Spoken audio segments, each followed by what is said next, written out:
तूफानों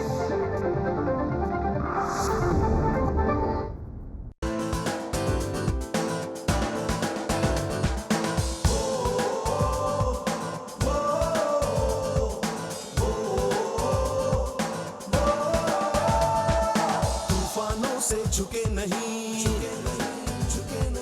कदम कभी डिगे नहीं।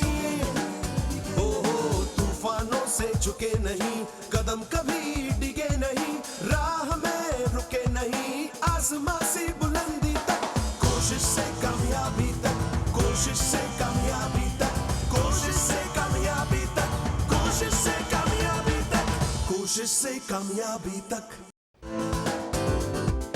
नमस्कार, आदाब।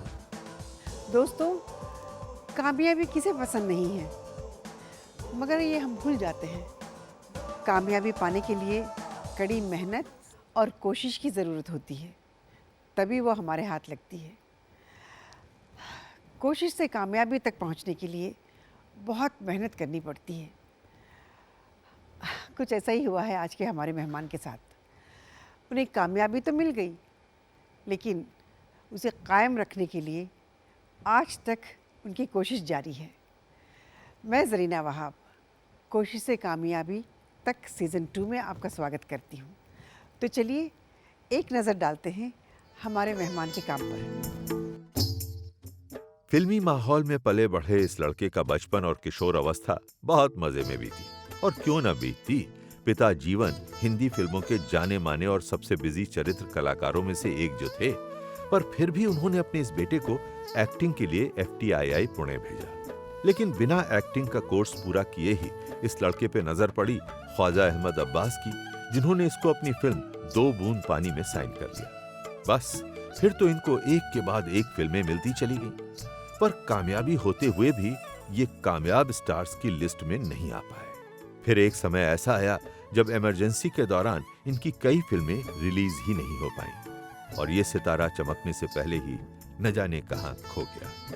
पर इसने हार नहीं मानी और गुजराती फिल्मों में अपना हाथ आजमाया और वहां रातों रात कामयाबी ने इनके कदम चूमने शुरू कर दिए और फिर ये गुजरात के सबसे बड़े स्टार हीरो कहे जाने लगे। वहां की मेहनत यहां भी रंग लाई और राकेश रोशन की फिल्म खुद गर्ज से इन्होंने एक खलनायक के रूप में हिंदी फिल्मों में जबरदस्त वापसी की और तब से लेकर आज तक इनकी खलनायकी और चरित्र अभिनेता का सफर कामयाबी के साथ परवान चढ़ रहा है। तो आइए मिलते हैं हिट फिल्मों के हीरो और जाने माने चरित्र अभिनेता किरण कुमार से। दोस्तों, ये थे हमारे किरण कुमार जी। चलिए उनका स्वागत करते हैं। किरण जी, प्लीज आइए। Thank you. नमस्कार, आदाब। आदाब। और आपको मुझे जी कहने की बिल्कुल जरूरत नहीं है। मुझे पता है। हमने इतने सालों काम किया एक साथ, कई टेलीविजन सीरियल्स किए और आपके साथ एक बहुत ही प्यार का रिश्ता है मेरा और आपका। जी बिल्कुल। और मैं आपको धन्यवाद करता हूं कि आपने मुझे यहाँ आने का मौका दिया, इस शो का एक हिस्सा बनने का मौका दिया। और मैं आप सभी का धन्यवाद करता हूँ कि आप लोग यहाँ बैठ के आज अपने टेलीविजन स्क्रीन के सामने मुझे देख रहे हैं, मेरी बातें सुन रहे हैं, और उसके लिए बहुत बहुत शुक्रिया, धन्यवाद। आइए बैठिए। Thank you. आइए आप बैठिए।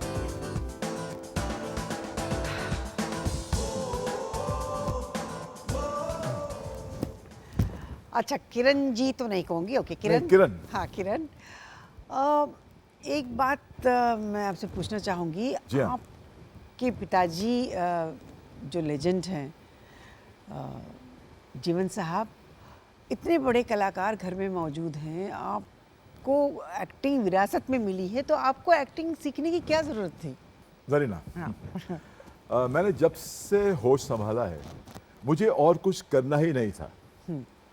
मैं एक ऐसे परिवार में मेरा जन्म हुआ, मेरी परवरिश हुई, जहाँ पर फिल्में जो हैं वो हमारी ज़िंदगी का एक लाइफस्टाइल थी, एक हिस्सा थी हमारी ज़िंदगी का। और मैंने जब से होश संभाला है, मुझे और कुछ करना ही नहीं था, मुझे सिर्फ एक्टर ही बनना था। और हाँ, मेरे पिताजी जो एक बहुत ही सीनियर एक्टर रहे हैं, उन्होंने तकरीबन 700 फिल्में की और वो हमेशा इंस्पायर करते रहे मुझे। और मैं हमेशा इंस्पायर होता रहा, क्योंकि हमारे घर में फिल्मों का ही एक माहौल हुआ करता था। बिल्कुल। मेरे पिताजी के दोस्त लोग, जितने भी दोस्त थे, प्रोड्यूसर्स, डायरेक्टर्स, ये सब आए जाया करते थे हमारे घर में। और उन्हीं को मैं देखा करता था, उन्हीं के बच्चों के साथ मेरी दोस्ती थी। और विरासत में मुझे एक्टिंग मिली है, ये शायद कहना कुछ ज़्यादा होगा, क्योंकि विरासत में इंसान को सिर्फ जागीर और जायदाद मिलती है, विरासत में एक्टिंग नहीं मिल सकती। ये तो आपका बड़कपन है जो आप जी कह हाँ, रहे हैं, मुझे एक्टिंग के लिए जिस तरह आपने कहा है, जैसे मुझे इस प्रोफेशन में जितना भी मैं थोड़ा बहुत कामयाब हुआ, मैं अपने आप को बहुत ही सुपर कामयाब नहीं समझता, लेकिन हाँ थोड़ा बहुत कामयाब मैं हूँ। बिल्कुल। और ऐसे कई लोग हैं जो किरण कुमार भी बनना चाहते हैं, हाँ हाँ सिर्फ शाहरुख या सलमान नहीं, बल्कि किरण कुमार भी बनना चाहते हैं, ऐसे कई लोग हैं। हाँ। लेकिन अगर ये कहूँ कि ये चीज़ मुझे बिल्कुल ऐसे मिल गई, ये शायद मेरे लिए नाइंसाफ़ी होगी, क्योंकि इसके लिए मुझे बहुत कोशिशें करनी पड़ी, बड़ी जद्दोजहद करनी पड़ी, और मैं ऐसे ही उठ के एक्टर नहीं बन गया। मैं इंस्पायर हुआ एक्टर बनने के लिए। और मैं आपको बताऊं कि पहली बार मैं FTII का स्टूडेंट हूं, जिस तरह आप हैं। इसके बारे में मैं बहुत सारे सवाल है, मैं जी पूछूंगी हाँ, आपसे। जी हाँ, मैं FTI का स्टूडेंट, और मैं FTI में गया कैसे, वो सवाल उसका जवाब मैं आपको बताना चाहूँगा। जी। मेरे पिताजी की एक फिल्म की शूटिंग चल रही थी, गैम्बलर, देव साहब की फिल्म थी गैम्बलर। तो एक दिन मेरे पिताजी घर पे आए और मुझसे कहने लगे कि मैं एक लड़के के साथ काम कर रहा हूँ जो अभी अभी पूना से किसी स्कूल से सीख के आया है। हाँ। तब FTI जैसे इतना बड़ा नाम नहीं था जैसा आज है। हाँ। तो बहुत ही अच्छा एक्टर है। अगर तुम एक्टर बनना चाह रहे हो तो मैं चाहता हूँ कि तुम उस लड़के से आके मिलो। बोला ठीक है। बोला लंच ब्रेक में तू खाने का डब्बा, जिस तरह मेरे पिताजी का खाने का डब्बा हमेशा स्टूडियो में जाया करता था, जी। तो तू आ जा। तो मैं चला गया और वहाँ गया तो वहाँ पर उन्होंने बोला कि वो जो लड़का जो बैठा है ना, महबूब स्टूडियो में शूटिंग चल रही थी, मुझे याद है। और बोले वो जो लड़का बैठा हुआ ना, वो जो फाउंटेन जैसा है वहाँ पर, जिस चबूतरे में जो लड़का बैठा है, वो है वो लड़का जिसके साथ मैंने अभी भी काम किया। और बहुत ही बढ़िया एक्टर है, बहुत ही मंझा हुआ एक्टर है। पहली फिल्म कर रहा है या दूसरी फिल्म कर रहा है मालूम ही नहीं पड़ता। बहुत ही एक्सपीरियंस्ड है और बहुत ही ट्रेंड है। मतलब जीवन साहब का ये कहना बहुत हाँ, बड़ी बात मेरे है। पिताजी का ये कहना किसी के बारे में तो बहुत बड़ी बात है। तो उन्होंने बोला मैं तुम्हें उससे मिलाता हूँ। तो मैं गया उनके साथ, तो मुझे मिलाया और हाथ मिलाया। तो बोले ये मेरा बेटा है। बोला आई एम शत्रुघ्न सिन्हा। ओह, तो ये सिन्हा साहब से मेरी पहली मुलाकात हुई। अच्छा। तो बैठ के फिर मैं उनके साथ बैठ के बातें करता रहा। तो मुझसे कहने लगे कि क्या बनना चाहते हो? अरे सर एक्टर बनना चाहता हूँ। बोले why don't you train yourself, you are too young for this. I was about, मैं कुछ तकरीबन 15-16 साल का था। जी। You are too young for that. Poona में मैं जहाँ से सीख के आया, why don't you join the FTI? बोले सर मुझे मालूम नहीं कहाँ पर अप्लाई करना, क्या करना। बोला I will help you out. तो उन्होंने मुझे एड्रेस दिया, मुझे फ़ोन नंबर दिया, मैंने वहाँ से फॉर्म मंगाया। और मैं आज जितनी भी थोड़ी बहुत कामयाबी मिली है, उसका एक बहुत बड़ा श्रेय मैं सिन्हा साहब को देता हूँ। That's so nice. सो अगर सिन्हा साहब ये प्रोग्राम देख रहे हैं तो thank you sir, thank you very much. पता नहीं पूछूं या नहीं, ले पूछ लेती नहीं, हूँ, क्योंकि हम आप जब मेरे दिल के बहुत करीब हैं। आप जो पूछना चाहें पूछ सकती हैं और मैं आपको आपके हर सवाल का बिल्कुल सही जवाब दूंगा। ओके। अच्छा, जब हम लोग विजडम ट्री के नीचे FTI में भी जी, हैं, क्योंकि मैं भी जी FTI से हूँ, वहाँ जब हम लोग लंच ब्रेक में या कभी ऐसे बैठते थे तो वहाँ पे जिक्र होता था, तो आपका जिक्र 1-2 बार आया था जी। कि अरे Kiran Kumar ji very handsome and very good. पता है क्या हुआ था? उन्होंने किसी से झगड़ा किया तो उनको निकाल दिया। Is it true? उसके बारे में आप मुझे बताइए, क्योंकि लोगों के मुँह से सुना है, लेकिन मैं आपकी ज़बानी सुनना चाहूँगी। जी हाँ, मैं बिल्कुल, जिस तरह मैंने आपसे कहा कि मैं कुछ सवाल अवॉइड करता हूँ, लेकिन आपके सवालों को मैं अवॉइड नहीं कर सकता। Thank you so much. तो मैं आपको जवाब देता हूँ। हमारे इंस्टीट्यूट में जिस तरह आप जानती हैं कि हमेशा एक्टिंग डिपार्टमेंट के लोगों से थोड़े से बाकी के डिपार्टमेंट के लोग थोड़े से खार खाते हैं। थोड़ी सी एक ऐसी नोक झोंक चलती रहती है हमेशा। तो हमारी भी हो गई थी और डायरेक्शन डिपार्टमेंट के लोगों ने सोचा था कि हम इस बैच के किसी भी लड़के को अपनी डिप्लोमा फिल्म में नहीं लेंगे। अच्छा। हाँ, अगर आप हमें अपनी डिप्लोमा फिल्म में नहीं लेते हैं तो हमारी शोरील कैसे बनती है? हम किसी को क्या दिखा सकते हैं कि Exactly. हमने ये काम किया या नहीं किया? तो एक दिन शाम को ये डिस्कशन होता रहा और डिस्कशन बहुत हीटेड हो गया। और वो डायरेक्शन डिपार्टमेंट, एडिटिंग डिपार्टमेंट के कुछ लोग थे, वो कुछ 15-20 लोग थे, हम कुछ 4-5 लड़के थे। तो वो हीटेड आर्ग्यूमेंट ऐसी होगी ना, गर्म खून होता है ना उस वक्त, तो खून गर्म है। और When you're young, yes. या व्हेन यू यंगर एंड छोटी छोटी बातों में आप फिजिकल हो जाते हैं। तो लड़ाई झगड़ा हो गया, मारपीट हो गई। हाँ। और मारपीट से मैं वाकिफ हूँ काफ़ी अपनी पिछली ज़िंदगी की वजह से।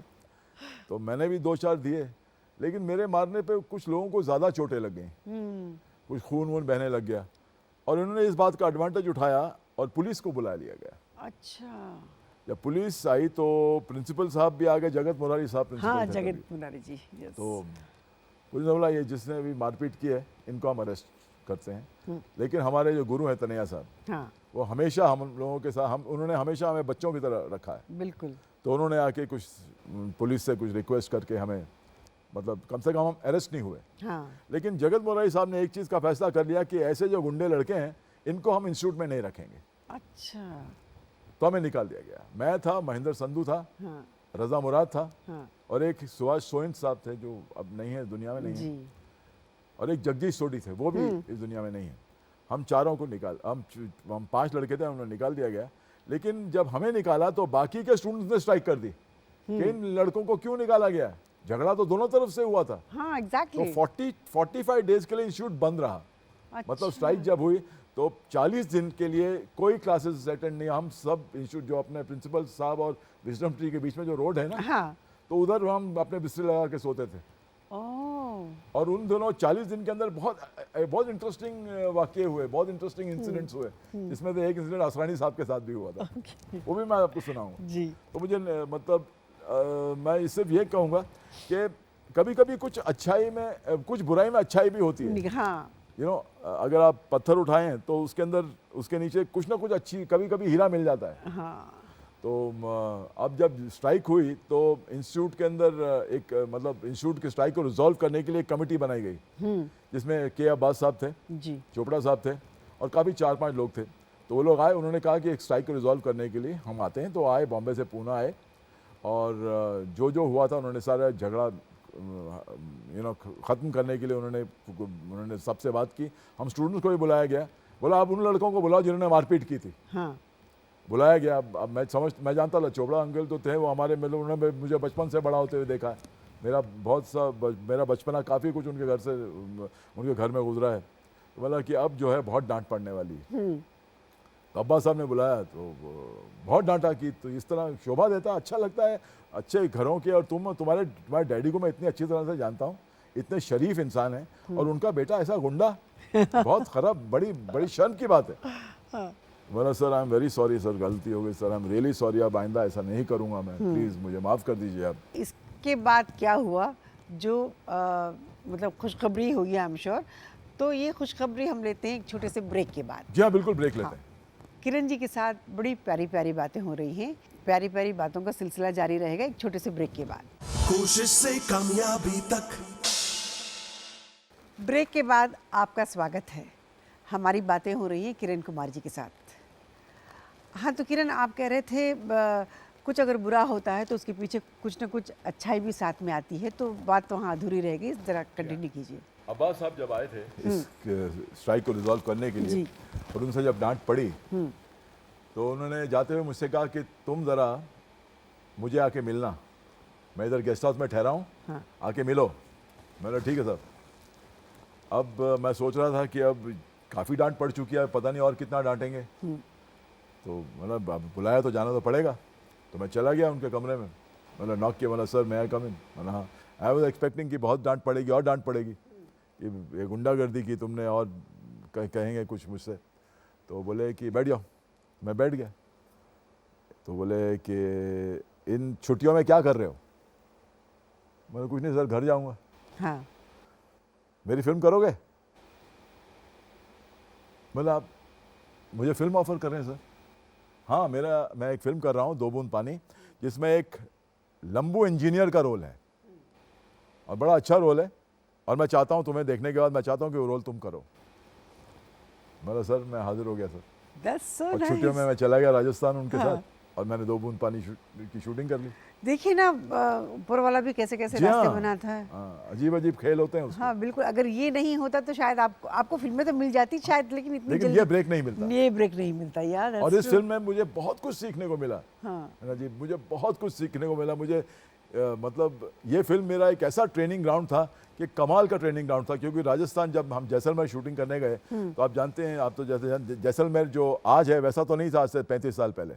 बिल्कुल बैरन था, बिल्कुल इंफ्रास्ट्रक्चर नहीं था वहाँ पर। तो हम लोग सम में शूटिंग कर रहे थे इस फिल्म की, दो बूंद अच्छा। पानी की शूटिंग करने गए थे सम में कैंप लगा था और वहीं पे टेंट्स में हम लोग रहते थे। अब वहाँ पर ये हालत थी कि जो बड़े स्टार थे, सिमी जी थी उनमें, तो सिमी जी को रोज़ दो बाल्टी पानी मिलता था नहाने को। अच्छा। जी हाँ, और मुझे 2 दिन में 1 बाल्टी मिलता था। तो और बहुत ही मतलब इट वाज वेरी टफ, मतलब खाने में रेत होती थी, सब कुछ होता, बल्कि और सबसे क्योंकि मैं यंग था, सबसे छोटा था इस यूनिट में, तो मैं एक्टर भी था और प्रोडक्शन मैन भी था। मतलब मेरी एक लाल कलर की जीप थी दो बूंद पानी में जो मेरे साथ हमेशा रहती है, वो जीप मेरे हवाले कर दी गई और मेरा ये भी काम होता था कि ये एक्टर जोधपुर से आ रहा है, जाके ले आओ उसे। हाँ। तो मैं अपनी लाल जीप में भरी मतलब कड़क की धूप में जाता था जोधपुर, जो वहाँ से तकरीबन 3.5-4 घंटे का ड्राइव है, और जाके एक्टर को पिकअप करता था। जोधपुर से जो सप्लाईज चाहिए होते थे वो भी खरीदता था, वो भी लेके आता था यूनिट के लिए। और जो लिस्ट दी जाती थी मुझे जी। एक हमारे डीओपी थे, बहुत ही सीनियर डीओपी रामचंद्र साहब, हाँ। तो वो अपनी लिस्ट दे देते थे कि ये ले आना, ये ले आना, ये ले आना, ये ले आना। तो जोधपुर पहुंचने के बाद पहले तो मैं रामचंद्र साहब की लिस्ट पूरी करता था, फिर अब्बास साहब की लिस्ट पूरी करता था, फिर जलाल जो था, जलाल आगा, वो थोड़ा बड़ा शरारती था, तो वो भी लिस्ट दे देता था कि जा रहा मेरे लिए भी लेके आना। तो सबकी लिस्ट पूरी करने के बाद मैं स्टेशन जाता था, स्टेशन पे जाके जो भी एक्टर आते थे उनको पिकअप करता था, उनको अपनी जीप में बिठाता था, फिर हम ड्राइव करके वापस जैसलमेर जाते थे। तो मेरे लिए एक कमाल की ट्रेनिंग हो गई थी। और मैं कहता हूँ कि ये इस ट्रेनिंग का बहुत फ़ायदा हुआ। मतलब ऐसी हालत थी कि ना रहने का ठिकाना, ना खाने का, ना नहाने का ठिकाना, ना सोने का ठिकाना, टेंट्स में सोया करते थे। तो आज जब मैं किसी आउटडोर शूटिंग के लिए जाता हूँ तो एक अच्छे कमरे में मुझे प्रोड्यूसर रखता है, तो आईने के सामने जब भी मैं आता हूं तो मैं उस आदमी को ढूंढने की कोशिश करता हूं जो जैसलमेर का था। हाँ। तो मैं आज किसी भी हालत में रह सकता हूं, मुझे कभी शिकायत नहीं होती किसी प्रोड्यूसर से कि तुमने मुझे अच्छा कमरा नहीं दिया। अरे भैया, मैं तो टेंट में रह चुका हूं, तो मुझे अगर एक मीडियोकर कमरा भी मिल जाता है तो मैं अपने आप में समझता हूं कि मैं खुशकिस्मत हूं, मैं कामयाबी की तरफ बढ़ चुका हूं। हाँ, क्योंकि और मेरा सबसे बड़ा, आप जानती हैं कि मेरा सबसे मेजर प्लेजर क्या है? मैं दिन में 6 बार नहा सकता हूँ। Oh, really? हाँ, That's nice. I love to have a bath, क्योंकि मैं वो 45 दिन बिना पानी की तंगी मैंने इतनी झेली है कि आज मेरे लिए एक शावर में के नीचे खड़े होना, मैंने, भगवान ने जब पैसा दिया तो मैंने सबसे पहले अपने लिए एक अच्छा बाथरूम बनाया, जिसके अंदर मैंने इतना बड़ा सा रेन शावर बनाया। और मेरा one of my pleasures of life is to open the tap and stand under the rain shower and feel nice. It's So it is one of my बारिश pleasures. के नीचे, yeah, that's so nice. और दो बूंद पानी के बाद फिर आपको कौन सी फिल्म मिली? जी, दो बूंद पानी के बाद देखिए मेरे साथ हर चीज़ अकस्मात हुई है, हर चीज़ इंसिडेंट हुआ है। और मेरे साथ कुछ लोग ऐसे जुड़े हैं जो जिन्होंने मेरी ज़िंदगी में एक बहुत महत्वपूर्ण भूमिका निभाई है। तो मैं आप उन सभी के बारे में आपको बताऊंगा। लेकिन मुझे मेरी दूसरी फिल्म मिली है दो बूंद पानी, बिंदिया और बंदूक। बिंदिया और बंदूक। हाँ, और मैं हिल रोड पे एक थिएटर हुआ करता था जो अब नहीं है। नंदी? नहीं, हिल रोड पे न्यू टॉकीज नाम था उसका। हाँ, न्यू टॉकीज। अब वो शायद ग्लोबस बन गया। ग्लोबस बन गया। हाँ, तो न्यू टॉकीज में मैं एक जॉन वेन की फिल्म देखने गया था। मुझे एक्शन फिल्मों का बहुत शौक था। तो वहाँ से फिल्म के इंटरवल में बाहर आया तो वहाँ पर एक आदमी मुझे अप्रोच किया कि तू माफ़ करना भैया। बोला हाँ साहब। आप जीवन साहब के लड़के हैं? बोला हाँ। आपने अभी अब्बास साहब की फिल्म की? हाँ। आप मेरी फिल्म में काम करेंगे? बोला आप कौन है जी? मेरा नाम जोगिंदर है जी। हाँ। और मैं एक फिल्म बना रहा हूँ बिंदिया बंदूक, जिसकी शूटिंग रीवा में है, और रीवा में आउटडोर करेंगे। और थोड़ी सी मतलब लोकेशन थोड़ी टफ लोकेशन है। आई सेड जैसलमेर से टफ तो नहीं हो सकती ना। हाँ। अगर मैं करूँगा तो मुझे बिंदिया बंदूक मिल गई, जिसमें रजा भी था और आशा सजदे भी थी। हाँ। आशा की वो पहली फिल्म थी। पहली फिल्म तो की, वो भी अपने इंस्टीट्यूट से थी। And Bindiya Bandook was a major super hit film. या और थर्ड फिल्म? थर्ड फिल्म मुझे भाटिया साहब की मिली, जंगल में मंगल। हाँ, वो भी बहुत कॉमेडी फिल्म जी थी। हाँ, बहुत अच्छी फिल्म थी। वो फिल्म भी बहुत चली। इसमें प्राण साहब ने मेजर रोल किया था। और हम कॉलेज स्टूडेंट्स हैं, जिसमें रीना जी थी, रीना रॉय जी थी, जयश्री टी जी थी। मतलब बहुत सी, मतलब इट वाज कॉलेज स्टूडेंट्स की फिल्म थी। जंगल में मंगल हमने इसकी शूटिंग खंडाला में की। खंडाला में की, फिर उसके बाद क्लाइमेक्स करने हम केरला ठेकड़ी गए। एंड वो फिल्म एक फन फिल्म थी, या जिसमें रोज पैकअप के बाद हम सारे के सारे और इकट्ठे आज होते भी थे। देखते हैं, बहुत मजा आता है उस जी हाँ, फिल्म जी में। हाँ। हाँ। प्राण अच्छा, साहब ने बहुत कमाल का काम किया हाँ, था। अच्छा, आपने जीवन साहब के साथ कोई फिल्म की थी? नहीं, इत्तेफाक से मैं कभी नहीं कर पाया, अरे ऐसे कैसे? क्योंकि मुझे मालूम था कि मैं इनके साथ करूंगा तो मुझे तो धो देंगे वो। वो तो है, वो तो बहुत ही और समाव कोई ऐसी कोई फिल्म ही नहीं आई जिसमें बाप बेटा साथ काम कर सके।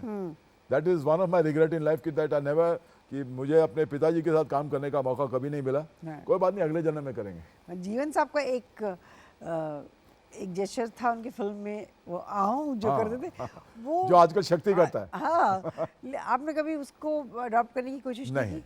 कभी मेरे नहीं? पिताजी वो जो उनके जो माय फादर, मेरे पिताजी थे वो मास्टर थे स्कूल ऑफ स्टाइल के। हाँ, मतलब हर चीज़ वो मतलब उनका जो होता था, मैंने कभी उसे अटेम्प्ट ही नहीं किया, क्योंकि मुझे मालूम है कि मैं जितना भी अटेम्प्ट करूंगा मैं उनके लेवल तक नहीं पहुंच नहीं सकता। पहुंच पाएंगे, तो जिस हाँ। लेवल पे आप पहुंच नहीं सके उसको अटेम्प्ट करना बेकार है, इमीडिएटली कंपैरिजन हो जाएगा। हाँ, कभी कभी ऐसे होता है कि अब आपके पिताजी की फिल्म देख रहे हैं, आपको डायलॉग्स अच्छे लगे, तो कभी उनको मतलब ऐसे not on the screen, of screen कभी आपने करने की कोशिश की? तो अगर किया है तो आपको याद हो तो दो लाइनें मैंने करके मैंने दिखाइए कभी ना। उनको मैंने उनका कुछ करने की कभी कोशिश की नहीं। एंड मैं किसी को मिमिक करने में मैं बहुत ही बुरा हूँ। अच्छा, तो और मैं आज अगर आपके सामने भी करूंगा तो आई थिंक मैं बहुत ही आऊँ जो है उनका वो जो, अच्छा उनका एक है जो आपको मालूम है, मेरे पिताजी ने मेरा एक नारद का किरदार निभाया, नारद भगवान हाँ, का नारद किरदार मुनि का, निभाया। yes। एंड उनका वर्ल्ड रिकॉर्ड है, उन्होंने 61 फिल्मों में नारद की भूमिका निभाई। हाँ, वो फेमस थे नारद मुनि जी के हाँ, रोल में, हाँ। नारद की भूमिका 61 फिल्मों में निभाई है। और ऐसा कोई एक्टर इस कभी हुआ ही नहीं जिसने एक पर्टिकुलर कैरेक्टर इतने बार किया हो। या और नारद भगवान की शूटिंग जब भी होती थी मैं हमेशा अपने पिताजी का जाया करता था। और मेरे पिताजी जिस स्टाइल से नारायण नारायण बोलते थे, मतलब वो उसके बाद कई लोगों ने नारद का किरदार निभाने की अटेम्प्ट किया, लेकिन वो वो उस उसके लेवल तक नहीं पहुंचा मेरे पाए। पिताजी के नज़दीक ही नहीं आ सके। जी, यहाँ तक कि बिल्कुल, कैलेंडर्स भी अगर पेंट होते ना तो मेरे पिताजी की फोटो बनाते हैं नारद भगवान के लिए। ओह, सो जी, जी, नाइस। आप बहुत अच्छा काम कर रहे थे, बहुत अच्छा काम कर रहे थे, फिर सडनली आपका रुझाव हो गया गुजराती फिल्मों की तरफ, तो फिर आपने हिंदी नहीं, फिल्में मेरा कम क्या कर हुआ, दिया। आप आई एम श्योर आप जानते हो आप, लेकिन क्या हुआ कि मैं अगर आपको याद हो कि कुछ साल मतलब काफ़ी साल अरसा पहले इंदिरा गांधी के वक्त में इमरजेंसी डिक्लेयर हुई थी। हाँ, अब उस इमरजेंसी में मैं एक ऐसा एक्टर था जिसकी 6 फिल्में बैन हो गई थी। ओह, हाँ, मतलब 6 तैयार फिल्में मेरी सेंसर की वजह से बैन हो गई, क्योंकि उसमें कुछ पॉलिटिकल जैसा था, कुछ एक्शन था, ये था वो था। तो उन्होंने 6 फिल्में किसी एक्टर की बैन हो जाए तो उसका तो करियर ही खत्म हो जाता है। That's too much. और मेरा तो करियर बिल्कुल ख़त्म हो गया था। और मैंने गुजराती फिल्में का मतलब मेरी ऐसी हालत हो गई थी रहना कि मुझे अगर कोई कहता कि आप खड़े होके फ़ोटो खिंचवा लो तो मैं वो कर लेता। मेरे पास बिल्कुल काम नहीं था। मैं तरसता था स्टूडियो की मिट्टी को सूंघने के लिए, मैं तरसता था कैमरे को फेस करने के लिए। मेरे पास बिल्कुल काम नहीं था, कोई काम नहीं दे रहा था। तो एक दिन मुझे आशा जी का फ़ोन आया, आशा पारिक जी आशा का। पारिक जी का, हाँ। हाँ, उनका फ़ोन आया कि एक गुजराती फिल्म बना रही हूँ, मैं प्रोड्यूस कर रही हूँ, जिसमें एक बड़ा अच्छा नेगेटिव रोल है, आप करोगे? अब अगर उसमें वो मुझे कहती है कि मेरे बाप का रोल है तो मैं तब भी करता। हाँ, तो मैं हाँ बिल्कुल करूँगा। तो मैं चला गया बड़ौदा शूटिंग करने, गुजराती फिल्म करने के लिए। और उसके बाद उसमें मैंने विलन किया था। उसमें नवीन जी थे, नवीन निश्चल जी थे, रीटा जी थी, रीटा बाजुड़ी, और आशा जी खुद थी। और मैं आशा जी का बहुत बहुत शुक्रगुजार। जैसे मैंने आपसे कहा ना कि मेरी ज़िंदगी में कुछ ऐसे लोग आए कि जिनका मैं जितना भी शुक्रिया अदा करूं उतना कम है। बिल्कुल। तो जिसमें से सिन्हा साहब हुए, आशा जी हुए, और एक इंसान है जो मेरी ज़िंदगी के मेरे ज़िंदगी के साथ ऐसे जुड़े रहे कि वो मेरे लिए एक एंजल हैं, मेरे लिए एक वो फरिश्ता हैं, जिनका नाम है सलीम साहब। सलीम साहब, अच्छा हम बात करेंगे इनके बारे में, एक छोटा सा ब्रेक लेंगे। बिल्कुल लेते हैं ब्रेक। कोशिश से कामयाबी तक। तो दोस्तों, ब्रेक के बाद आपका स्वागत है। चलिए हम बातों का सिलसिला जारी रखेंगे किरण कुमार जी के साथ। हाँ, तो किरण, आप कह रहे थे ब्रेक पर जाने से पहले सलीम साहब के बारे में। जी, तो वहाँ से शुरुआत की। मैं बचपन में बड़ा शरारती हुआ करता था। मतलब ऐसी कोई शरारत नहीं है जो मैंने नहीं की। और मेरे पिताजी बहुत तंग आ चुके थे मेरी शरारतों से। हाँ, और बहुत ही स्पॉइल्ड था मैं, क्योंकि अपनी माँ का बहुत लाडला था। तो एक दिन सलीम साहब जो हैं अपने सलमान के हाँ। फादर, तो वो एक्टर थे। तो मेरे पिताजी के साथ अच्छी खासी उनकी जान पहचान थी, अच्छी खासी दोस्ती थी। तो एक दिन मेरे पिताजी ने बोला, यार सलीम भाई, मेरा बेटा बहुत शैतान है, मैं चाहता हूँ उसे किसी बोर्डिंग स्कूल में डाल दूँ यार। बोला है कि जन भाई एक स्कूल है इंदौर जहाँ से मैं पढ़ के आया हूँ, इंदौर में एक स्कूल है, मैं इंदौर का ही हूँ, सलीम साहब इंदौर के हैं। हाँ। तो वहाँ पर एक स्कूल है दिल्ली कॉलेज, तो आप उस लड़के को वहाँ डाल दीजिए, वो लड़का सुधर जाएगा बिल्कुल। तो मुझे डाल दिया गया। तो मेरी स्कूलिंग जो है वो इंदौर में हुई। और मैं शुरुआत के दिनों में तो मैं बहुत चिढ़ता था सलीम साहब पे कि मुझे उठा के, इनके कहने पे मुझे उठा के यहाँ भेज दिया गया। लेकिन ultimately I became the head boy of the school, then I was captain for cricket captain, debate captain. So तो उस स्कूल में मेरा ऑनर्स लिस्ट में आज भी मेरा नाम है। तो you started enjoying after I that. started enjoying. I became the best student of the school. I became the topmost and the most popular student of good. the school, and I was thanking Salim Saab all for the rest of my life. Then when I came to when I started doing Gujarati movies, तो सलीम साहब से मैं मिलने जाया करता था हमेशा। तो मुझसे कहा कि तुमने गुजराती फिल्म में तू स्टार है, तो तूने कोई डबल रोल की फिल्म की क्या? हाँ। बोला नहीं। बोला चल कोई बात नहीं, मैं तुझे डबल रोल की फिल्म देता हूँ। हाँ। तो he gave me my first double role film, film call Anand Mangal, जो हनी छाया साहब ने डायरेक्ट की थी, जो सलीम साहब और मतलब मिसेस सलीम ने फिल्म प्रोड्यूस की थी, और Salim sahab was one of the producer, Javed sahab थे, सब थे। And I did my first double role because of Salim sahab. School गया सलीम साहब की वजह से, पहला डबल रोल सलीम साहब की वजह से। जब सोहेल प्रोड्यूसर डायरेक्टर बना तो मैं हमेशा सोहेल की फिल्मों में रहा, हाँ। वो भी सलीम साहब की वजह से। और अभी मैंने एक प्ले किया है, हाँ। जिसके लिए मैं सलीम साहब के पास गया था। सलीम साहब लंदन जाने वाले थे नेक्स्ट डे जब हमारा प्ले था, तो मैंने उनसे रिक्वेस्ट की, सर हर चीज़ की शुरुआत आप मेरी ज़िंदगी में बहुत अहमियत रखते हैं, you are my most favourite person in the industry, तो will you do me the honour of coming and watching me perform for the first time on stage. हाँ। तो सलीम साहब ने अपना लंदन का ट्रिप कैंसिल करके आके मेरा प्ले देखा। Oh, that's so तो nice. सलीम साहब के लिए मेरे दिल में इतना प्यार और इतनी इज्जत है कि मुझे लगता है कि मेरी जिंदगी के फरिश्ता हैं वो। जी बिल्कुल। ये एस वर्ड से मेरा बहुत लेना देना है। जो एस जो अल्फाबेट है ना, जी। उन लोगों से मुझे बहुत मिला। देखिए शत्रुघ्न सिन्हा हाँ। एस, सलीम साहब एस, और बहुत सारे लोग, मेरी वाइफ जो है वो भी एस है, और आपकी वाइफ सुषमा? हाँ वो भी एस वो भी है। S तो है। एस जो अल्फाबेट है वो मेरी जिंदगी में बहुत लकी अल्फाबेट है। That's good. अच्छा, आप तो सुपर डुपर स्टार थे, बहुत बड़े स्टार थे गुजरात के। आपने अरुणा जी के साथ कितनी फिल्में की? जी, आप अरुणा लोगों जी का के पेयर साथ, एक बहुत अरुणा अच्छा जी के बना साथ होता। मैंने तकरीबन 23 फिल्में की। 23 फिल्में। हाँ, जिसमें से 18 वर सिल्वर जुबलीज। Oh wow. तो बहुत ही सक्सेसफुल Great. पेयरिंग रहा अरुणा जी के साथ मेरा, जी। और उनके साथ काम करके बहुत मजा आता था मुझे। ठीक है।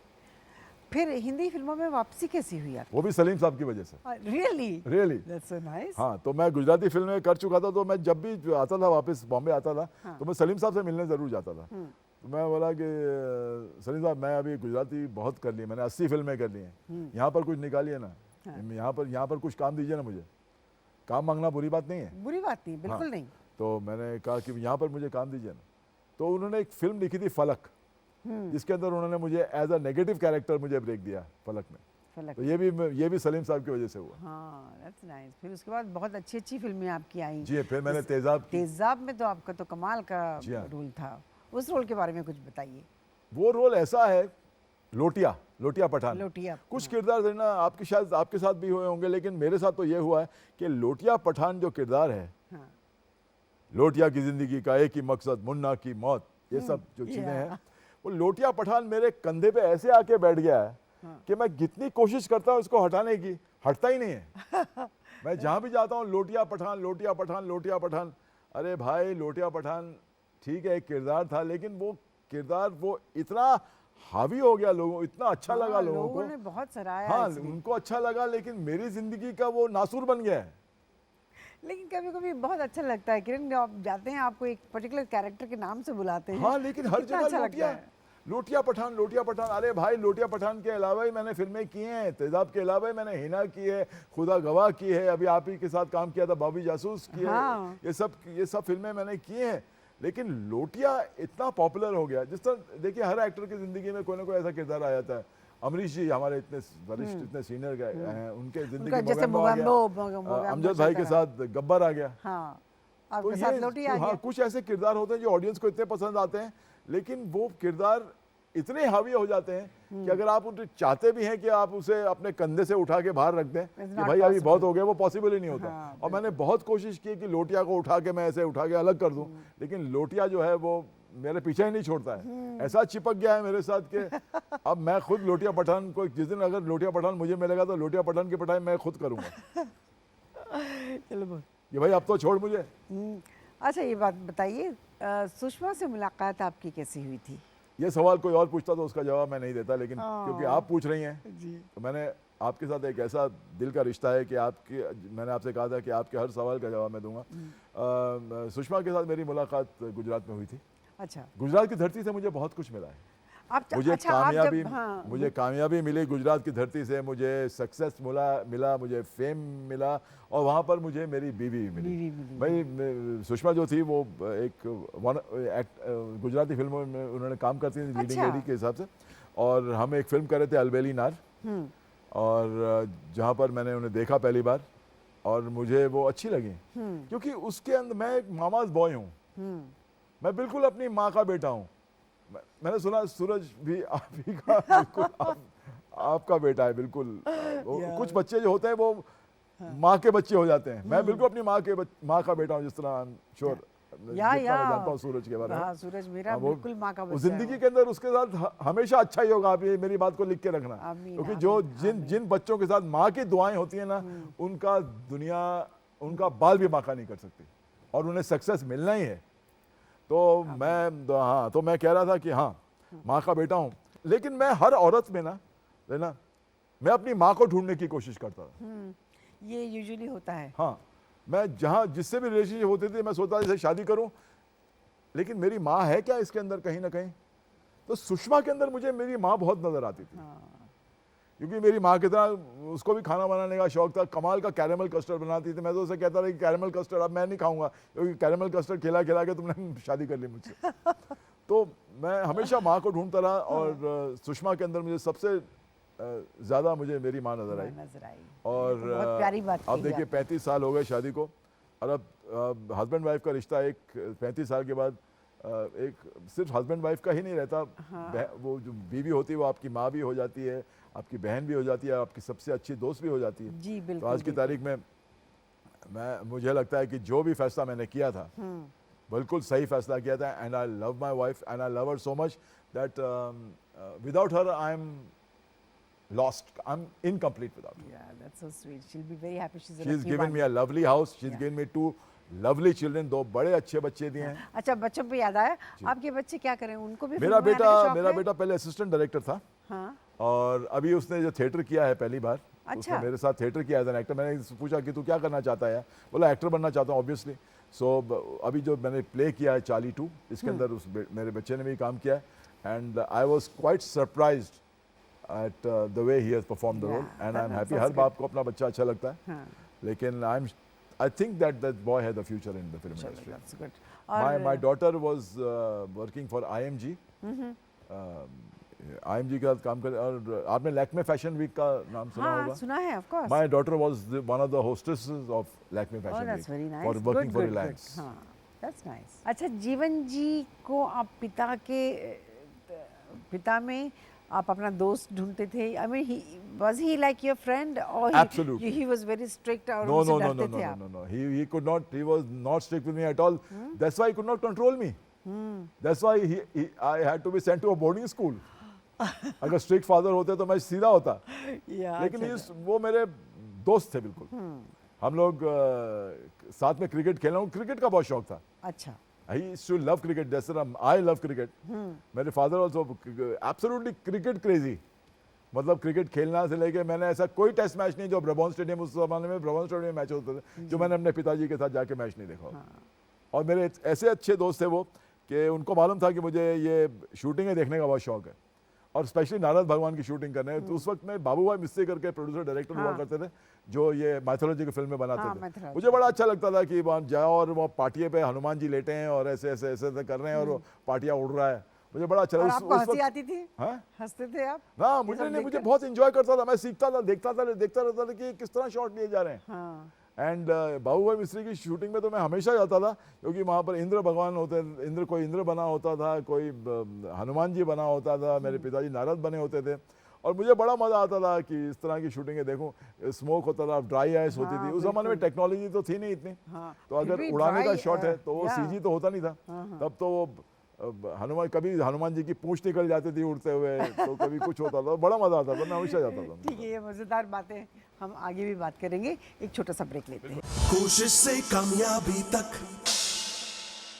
ब्रेक के बाद फिर से आपका स्वागत है। चलिए, बातों का सिलसिला जारी रहेगा किरण कुमार जी के साथ।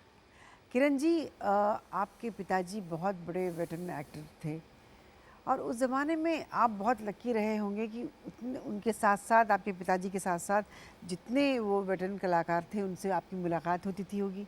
जी हाँ, और उनके साथ मुझे काम करने का भी अवसर मिला। ओह, दैट्स नाइस। हाँ, मैंने प्राण अंकल के साथ काम किया, मैंने तो दिलीप साहब के साथ भी काम किया है, उनकी फिल्म कलिंगा में। हाँ, कलिंगा, यस। हाँ, और लेकिन मतलब मैं एक बात बताऊं कि वो जो लोग थे ना, वो जो दौर था ना, वो वैसे लोग आप बन ही नहीं सकते, वो हो ही नहीं सकते। प्राण साहब का मैं आपको किस्सा सुनाता हूँ। हाँ।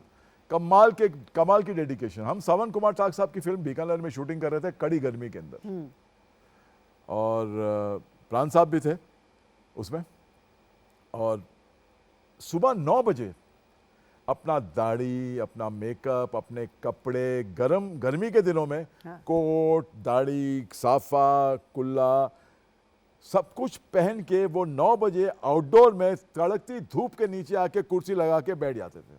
यहाँ तक कि मूंछ और दाढ़ी भी परफेक्ट होती थी, और कोट भी अपना जो अगर पहना था कि भैया शॉट के पहले कोट पहन लेंगे, लेकिन नहीं, अपना कोट भी पहना होता था बटन लगा के, मतलब पूरे तैयार। गर्मी के अंदर वो बैठे रहते थे, धूप होती थी, एक उनका बॉय था वो छाता लेके खड़ा होता था, लेकिन सुबह 9 बजे आते थे तो 1 बजे तक, जब तक लंच ब्रेक ना हो तब तक वो अपनी कुर्सी से हिलते नहीं थे, और कभी नहीं बोलते थे यार मैं बैठा हूं मेरा शॉट लो।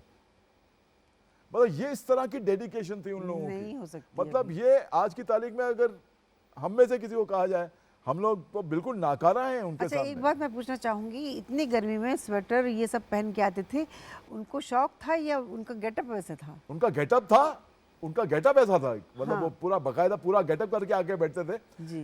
भाई होता है ना कि गर्मी है यार, चलो मैं कोट शॉर्ट के टाइम पहन लूंगा, या मैं मूछ को क्या, इतने पेशेंस थे इतना पेशेंस और इतनी सिंसियरिटी थी उन लोगों में, मतलब कमाल की। मेरे तो आई एम सो लकी कि मुझे दिलीप साहब के साथ भी काम करने का मौका मिला। कलिंगा जो फिल्म उन्होंने बनाई थी, अनफॉर्चुनेटली वो फिल्म पर्दे पे नहीं आई बिकॉज ऑफ सम रीजंस, लेकिन मैंने उनके साथ भी काम किया as, I mean he was my director, और पहले दिन उनके साथ काम किया तो आई वाज सो नर्वस। लेकिन मैं दिलीप साहब को बहुत शुरू से जानता था, नया दौर में मैं जब बच्चा था तो मतलब तब मैं नया दौर की शूटिंग देखने के लिए पुणे गया था अपने पिताजी के साथ, और वहाँ पे दिलीप साहब हीरो थे, वैजयंती माला जी हीरोइन थी, मेरे फादर थे, अजीत अंकल थे, तो मैं उस फिल्म का भी हिस्सा था। और मुझे यह भी याद है कि दिलीप साहब के साथ पैकअप के बाद हम लोग क्रिकेट भी खेला करते थे, तो तब से मैं जानता हूँ, उनको आना जाना था उनके घर में। लेकिन उनके साथ एज ए एक्टर काम करने के लिए जब मुझे मौका मिला कि भैया उन्होंने, कि मुझे, मेरे लिए ये सबसे बड़ी बात हुई कि दिलीप कुमार साहब अपनी पहली जिंदगी की पहली फिल्म डायरेक्ट कर रहे हैं, और उन्होंने मुझे बुलाया एज एन एक्टर काम करने के लिए। मैं I was playing his son in that picture. बिल्कुल। हाँ, और कमाल, मतलब मेरे लिए तो एक पहली बार मुझे याद है कि जब पहले दिन मैं गया शूटिंग करने के लिए, तो दिलीप साहब बैठे थे और बोले कि बैठो बैठो बैठो बैठो, अभी जब शॉट वॉट होगा तो तैयार हो जाना। और हमने उनके साथ शूटिंग की, हमने पूरा शेड्यूल उनके साथ निकाला, और उनसे बहुत कुछ सीखने को मिला। मतलब ऐसा एक बात मैंने उनसे सीखी, सबसे बड़ी बात हमने सीखी कि एक्टिंग करने की ज़रूरत नहीं है। किन्नी, मुझे किन्नी बोलते थे, बोले किन्नी सुनना सीखो। देखिए मैं आप बहुत छोटी सी बात आपसे कह रहा हूँ कि सुनना सीखो। अगर मैं कुछ कह रहा हूँ, अगर आप सुन रही हैं, तो आपके चेहरे पे अपने आप एक्सप्रेशन आ रहे हैं। लेकिन हमारा प्रॉब्लम क्या होता था, हम एक्टर्स का कुछ प्रॉब्लम क्या है कि हम लोग हमेशा अपना क्यू वर्ड सुनते हैं। हम पूरा लाइन अपने पहले एक्टर का नहीं सुनते हैं। लेकिन अगर हम उसकी बातों, जो डायलॉग कह रहा है, अगर हम उस डायलॉग्स को गौर से सुनेंगे तो हमें एक्टिंग करने की जरूरत नहीं होगी, हमें अपने आप एक्सप्रेशन हमारे चेहरे पे आ जाएगा। तो दिलीप साहब के साथ मैंने ये सीखा, उन्होंने कहा कि किन्नी बोलते अच्छा हो लेकिन सुनना सीखो। तो उस दिन से मैंने सुनना शुरू कर दिया। ये बहुत बड़ी बात है, एक लेसन है। बिल्कुल। मतलब मुझे एक ऐसा लेसन मिला, ऐसा लेसन दिया उन्होंने जो मैं आज भी जिंदगी को फॉलो करता हूँ। आज भी अगर मेरा बेटा अगर चाहता है एक्टर बनना, मैं तो हमेशा उसको यही कहता हूँ कि सोनू ठीक है एक्टर बनोगे, बोल भी लेते हो तुम अच्छा, आवाज़ भी तुम्हारी अच्छी है, लेकिन बेटा सुनना सीखो। सुनना जो सीखो, मैंने हाँ। सबक दिलीप साहब से सीखा है वो तुम भी सीखो। सही बात। लेकिन इसी अफसोस की बात यह है ना कि आज की दौर में जो हमारे जो पुराने एक्टर्स हैं ना, हाँ, उनकी सिचुएशन अच्छी नहीं है। वो बहुत कुछ मतलब वो जब वो एक्टर्स थे, स्टार्स थे, उन्होंने मतलब उस जमाने में पैसों की इतनी अहमियत नहीं हुआ करती थी। लोग सिर्फ एक्टर थे तो एक्टर थे, कोई एक्टर बिजनेसमैन नहीं थे। आज के हमारे जो एक्टर्स हैं वो आज की फिल्में भी बिजनेस बन चुकी हैं बिजनेस वाले actually। और पैसा ज्यादा है और वो जानते हैं कि अपना पैसा किस तरह इन्वेस्ट करना, हाँ, तो उन्हें आगे चल के तकलीफ नहीं है। लेकिन उस वक्त जमाने के एक्टर्स को ये बहुत तकलीफ थी और मैंने ऐसे कई लोग देखे हैं who have been actors in their own right and today they have no work at all. And यहाँ तक कि आज सिंटा जो है हमारी जो एसोसिएशन है, आज सिंटा उन्हें ग्रांट्स देती है। बड़ी अच्छी बात है सिंटा की जो ये है। और मैं चाहता हूँ कि एक ऐसा सिंटा के एंडेवर में एक हमें ऐसा भी कुछ करना चाहिए कि हम अपने, ऐसे कई लोग हैं जिनके पास रहने को घर नहीं है, आप जानती हैं हाँ, ऐसे कई हैं एक्टर जो एक्टर्स रह चुके हैं जिनके पास रहने को घर नहीं है। मैं चाहता हूं कि सिंटा के थ्रू सिंटा कुछ ऐसा करे, जैसा हम सिंटा का हमारा अभी नई बिल्डिंग बन रही है कि हमें एक ऐसा कुछ करना चाहिए हमारे सब एक्टर्स के साथ मिलके। हमारे जो एक्टर्स हैं, सलमान है सर, बहुत दिल का बड़ा है लड़का, शाहरुख हो, सलमान, अक्षय हो, इन सब से मिलके हम कुछ ऐसा कुछ पैसा इकट्ठा करें कि हम एक ओल्ड एज होम हमारे वेटरन एक्टर्स के लिए बना सके। मैं चाहता हूँ कि ऐसा होना चाहिए, आइडिया करना चाहिए। ये we must have one meeting ताकि बेचारे जिन्होंने अपनी सारी जिंदगी इस लाइन को दे दी, लाइट्स और कैमरे के सामने, अपने जिंदगी के आखिरी पड़ाव में कम से कम एक डिसेंट तरीके से जी तो सके वो लोग। सही बात है, बिल्कुल सही कहा। प्रेमनाथ जी के साथ आपके बहुत अच्छे रिश्ते थे, जी जी, तो उसके बारे में कुछ वो तो बताइए। बढ़िया, मतलब प्रेम जी कमाल के आदमी थे। मैं तो कहता हूँ कि मैंने प्रेम जी जैसा आदमी देखा ही नहीं। मैंने उनके साथ फिल्म की थी राजा काका, विद्या सिन्हा की पहली फिल्म। और विद्या सिन्हा के बारे में भी मैं आपसे कुछ कहना चाहूँगा कि देखिए जिंदगी में हर चीज़ कितनी कोइंसिडेंटली होती है, वो आप बाद में आता हूँ। लेकिन प्रेम जी के बारे में आपसे कह दूँ कि Prem ji larger than life थे। वो हर चीज़ लार्जर देन लाइफ करते थे। उनका बोलने का ढंग भी लार्जर देन लाइफ था, उनका जीने का ढंग भी लार्जर देन लाइफ था। उनके साथ मैं कई बार, उनकी एक ओपन गाड़ी होती थी शेवलेट, मैं कई बार उनके साथ, मुझे बहुत प्यार करते थे, बहुत ज़्यादा। और मुझे मेरा राजा राजा करके बुलाता था, बिकॉज आई वाज प्लेइंग राजा काका। ओके, एंड एक ही साथ उनके साथ ही बैठ के खाना, बल्कि उनकी प्लेट में बैठ के खाना उनके साथ। वो चाहते थे कि नहीं तू इसी प्लेट से खाना खा मेरे साथ। हाँ, तो इस तरह के वो थे। और मैं आपको बताऊं, ये तो मैंने अपनी आंखों देखी बात है। उनकी ओपन गाड़ी हुआ करती थी और जब भी प्रेम जी निकलते थे, प्रेम जी ने बहुत दौलत कमाई हाँ, और अपनी बहुत दौलत उन्होंने इस तरह लोगों को बांटी, वो कमाल है। ऐसा उदार दिल, ऐसा बड़े दिल का आदमी मैंने देखा ही नहीं। हम जाते थे कभी कभी, तो जब भी सिग्नल पे गाड़ी आके रुकती थी, तो जितने भी बेचारे बेगर लड़के बुढ़े औरतें जो भी थे, प्रेम जी के पास एक थैली हुआ करती थी और थैली में से उठा के वो सबको मतलब कोई प्रेम, मतलब वो इस तरह बांटते थे कि नोट उन्होंने ही प्रिंट किया है। हाँ, इस तरह के वो इंसान थे। और बेसिकली उनको प्यार करने के लिए उनको समझना बहुत जरूरी था, because basically he was a child. एक बच्चा था उनके हाँ, अंदर। मैंने भी काम किया उनके साथ इश्क में। वो मेरे फादर बने हुए थे। बहुत मजा आया था। हाँ, बहुत मजा आता था उनके साथ काम करने के लिए। उनके बारे में कहानियां सुनते थे कि ऐसा करते हैं वैसा करते हैं, लेकिन मैंने तो कभी भी उन्हें प्रेम जी को ऐसे बिहेव करते नहीं देखा। वो तो मेरे लिए तो प्रेम जी एक एक्सपीरियंस रहा प्रेम जी के साथ काम करने का। That's nice। अच्छा किरण, अब मैं पूछना चाहूँगी, आप इतने फिल्मों में, आप इतनी सारी फिल्मों में काम किया, लेकिन आपके फेवरेट, आपके आइडियल कौन थे, बताइए। दिलीप कुमार साहब, जिन्होंने आपको बहुत इंस्पायर किया। दिलीप कुमार। दिलीप साहब। एंड एक चीज आपको और बताऊं, मैंने आज तक धर्म जी की कोई पिक्चर नहीं छोड़ी। आई लव धर्म जी। या, मैंने धर्म जी की कोई पिक्चर नहीं छोड़ी। और मतलब धर्मवीर जो है फिल्म, आप यकीन करेंगी, मैंने मुगले आजम 23 बार देखी, धर्मवीर मैंने 16 बार देखी, ओह, जस्ट बिकॉज ऑफ धर्म जी। क्योंकि बाकी के लोग भी थे, मेरे पिताजी भी थे इस फिल्म में, लेकिन धर्म जी जैसा खूबसूरत आदमी हमारे इंडस्ट्री में कभी नहीं है। बिल्कुल नहीं। उनको तो ग्रीक गॉड खिताब दिया गया था। कमाल। वो जो कौन आदमी है जो स्कर्ट को कैरी कर सकता है? या उन्होंने एक कोई एक्टर है जो स्कर्ट पहन के लिए अच्छा लगे? वो सिर्फ धर्म जी कर सकते थे। और एक और एक्टर है जिनकी फिल्में मैं हमेशा देखता था, बैंड्रा टॉकीज हुआ करता उस जमाने में, वो है दारा जी। दादाजी की मैंने ऐसी ऐसी फिल्में देखी हैं जिनके आपने नाम भी नहीं सुने होंगे। दादाजी की फिल्म आई थी ट्रिप टू द मून, आपने सुना है इस फिल्म का नाम? Trip to the moon, trip to the moon.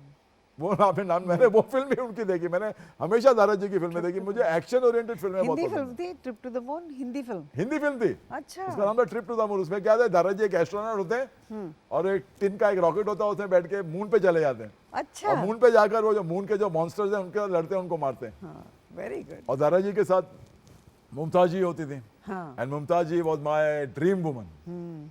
मतलब मैं कई औरतों में मुमताज जी को इमेजिन करता था। मतलब मुमताज का मतलब मुझसे बड़ा फैन कोई हो ही नहीं सकता। I was crazy about it. हाँ, इसी बात पे हम आपके साथ रैपिड फायर करेंगे। एक एक सवाल मैं पूछूंगी, बस एक एक वर्ड में ही आपको जवाब देना पड़ेगा, बहुत छोटे में। Okay, are you ready? Absolutely.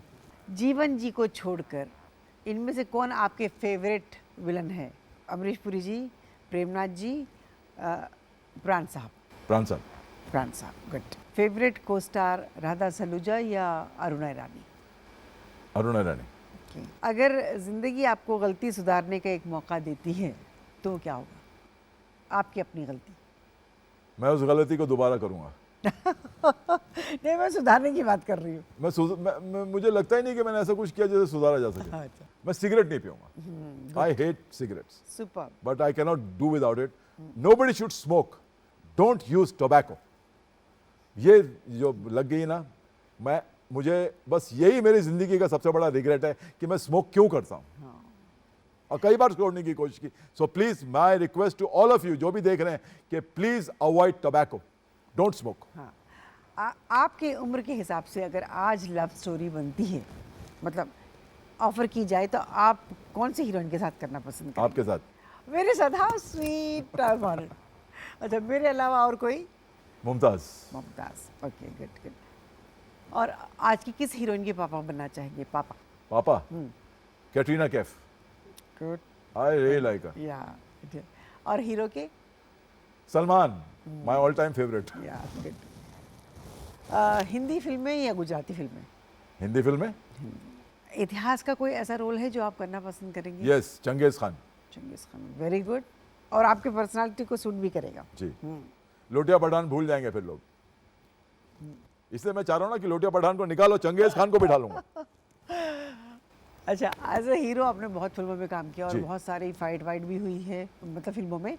तो क्या विलन के तौर पर कौन से ऐसे विलन के साथ पिट कर आपको मजा आया? अमरीश पुरी साहब। और किस हीरो से पिट कर मजा आया? धर्म जी। धर्म जी, गुड गुड। अच्छा, राजनीति आपके लिए क्या है? बहुत कुछ। कुछ जिंदगी मेरे देश को चलाने का जरिया है। ठीक है, अगर आपको मौका मिलेगा तो आप राजनीति में आना पसंद करेंगे? नहीं, राजनीति में आना पसंद नहीं करूंगा, लेकिन राजनीति से जुड़ा जरूर हूं, क्योंकि मैं एक्टर होने के बावजूद मैं इस देश का एक नागरिक हूं और मेरे देश में क्या हो रहा है, मेरे देश किस तरह चलाया जा रहा है, उससे मुझे मतलब है और सरोकार है उससे। And Narendra Modi is my favourite politician. I love Narendra Modi sir. That's nice. अच्छा, आने वाली पीढ़ी के लिए कोई अच्छा सा संदेश देना चाहेंगे आप? जो दिल में आता ना वो करो। हाँ। दिल की हर ख्वाहिश पूरी करो, कोई रिग्रेट नहीं होना चाहिए। देखिए, मैं एक्टर बनना चाहता था, एक्टर बन गया। मैं टेलीविजन करना चाहता था, मैंने टेलीविजन किया। मैं अंग्रेजी फिल्म करना चाहता था, मैंने अंग्रेजी फिल्म की। मैं थिएटर करना चाहता था, मैंने थिएटर किया। अब मैं गिटार बजाना चाहता था, अब मैं गिटार बजाना सीख रहा हूँ। Very good. हाँ, सीखने और के एक लिए चीज और है, मैं डायरेक्टर बनना चाहता हूँ और एक दिन मैं बहुत जल्द डायरेक्टर भी बनूंगा। अरे हाँ, एक्चुअली मैं पूछना चाह रही थी आपको, अगर डायरेक्टर बनने का चांस मिलेगा तो आप बनेंगे? बिल्कुल। हाँ। अभी नहीं। हाँ। अभी जरा मेरे कुछ टेलीविजन शोज हैं, उनको पूरा करूंगा। उसके बाद मैं अपने स्क्रिप्ट पे काम करूंगा। हाँ। लेकिन मैं आपको बताऊं, मैं अभी रिसेंटली ना बीमार हो गया था बहुत। मुझे डेंगू हो गया था और मेरा प्लेटलेट लेवल जो है वो 6000 हो गया था। I was on the critical list of the doctor. Doctor ने मेरी वाइफ को कहा था कि 4 days he is on the critical list. Critical list यानी कभी भी कुछ हो सकता है। 105 बुखार था मुझे, लेकिन मुझे भरोसा था कि अभी तक तो जिंदगी को कुछ होने वाला नहीं है। हालांकि मैं कितना बीमार था, मेरी बीवी को भरोसा था कि इस आदमी को कुछ नहीं होगा, लेकिन डॉक्टर्स जिस तरह कहते हैं ना, तो I was on the critical list. अब जब मैं थोड़ा ठीक होना शुरू हुआ तो बिस्तर पे लेटा रहता था, लीलावती हॉस्पिटल के बिस्तर पे, 10th फ्लोर पे, और नींद नहीं आती थी। तो मैं बैठ के सोचता था कि जिंदगी में मैंने उस दौर में मेरा मौत से डर निकल गया। I am one person who is not afraid of dying. मौत मुझे डरा नहीं सकती। मैं उस लेवल पे आ गया और उसके लिए मेरी एक स्पिरिचुअलिटी है जिस पे मैं विश्वास करता हूँ, जिसके लिए मेरी, जैसे मैंने आपसे कहा ना कि एस अल्फाबेट मेरे लिए बहुत जरूरी है। मुझे स्पिरिचुअलिटी के रास्ते पे ले गई स्मिता जेकर जी। स्मिता के साथ मैंने काम किया, घुटन सीरियल किया, उनके साथ बहुत फिल्में भी की हैं, उनके साथ टेलीविजन भी किया। और स्मिता और मोहन जेकर जो है वो मेरे बहुत ही नज़दीक दोस्त हैं, मेरा फेवरेट लोग हैं इस शहर में, और मुझे स्पिरिचुअलिटी का रास्ता दिखाया उन्होंने। उसके बारे में फिर कभी बात करेंगे। हाँ ज़रूर। हाँ। अभी हमारा शो ख़त्म होने के लिए आ रहा है। जी। सॉरी, इंशाल्लाह हम अगर दोबारा करेंगे तो बुलाऊंगी और इसके बाद हम कंटिन्यू अगर आप करेंगे। चाहेंगी कि दोबारा मैं आके आपके साथ बात करूं, क्योंकि बहुत सी सारी बातें रह गई हैं जो अब हम जी हाँ, जो मैं करेंगे करना चाहता ज़रूर, हूं इंशाल्लाह आपके। ज़रूर I'm sure करेंगे। आपके पास बहुत से सवाल हैं जो करना चाहेंगे। हाँ। अगर व्यूअर्स को पसंद आएगा मेरे से मिलना आज का, तो व्यूअर खुद कहेगा प्रोड्यूसर को जी हाँ या बिल्कुल। चैनल को, हाँ वांट टू सी हिम, या विल टॉक। या आपके बाजू में एक छोटी सी किताब रखी हुई है, उसमें आपकी तस्वीर लगी हुई है। हम चाहते हैं कि एक छोटा सा ऑटोग्राफ दें आप, और अपने दर्शकों के लिए कुछ मैसेज लिखना चाहेंगे तो बहुत अच्छा लगेगा, वरना आप ऑटोग्राफ भी दे सकते हैं।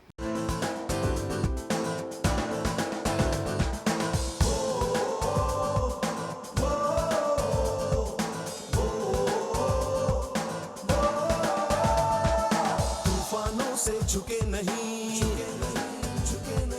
कदम कभी डिगे नहीं।